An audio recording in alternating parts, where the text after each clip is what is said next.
In today's video, I'm going to teach you how to delay animation in Adobe Express.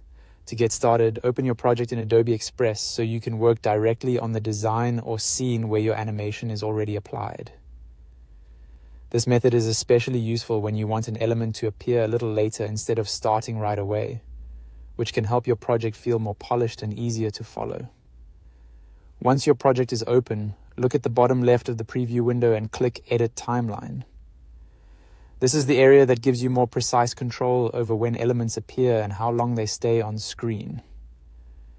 If you have not used the timeline before, think of it as a visual way to control the timing of each animated object in your project. After opening the timeline, move your attention to the bottom of the screen.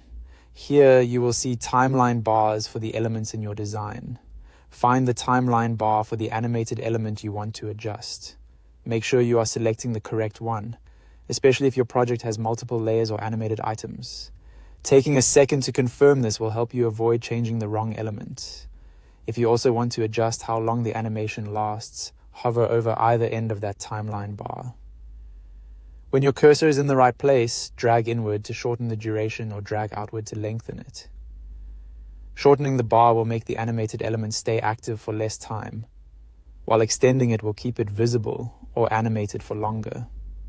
This can be helpful if you are trying to match the movement to voiceover timing, music, or other on-screen elements.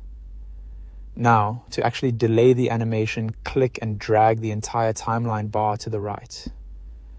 Moving it to the right makes the element appear later in the sequence. The farther you drag it, the longer the delay will be before that animation begins. This is the key step if you want to stagger elements and create a cleaner, more intentional flow in your design. As you make these timing changes, it is a good idea to preview the animation so you can see whether the delay feels natural. Small adjustments often make a big difference, so do not be afraid to fine-tune the position of the bar until the timing looks right. And that's it. That is how you delay animation in Adobe Express using the timeline editor.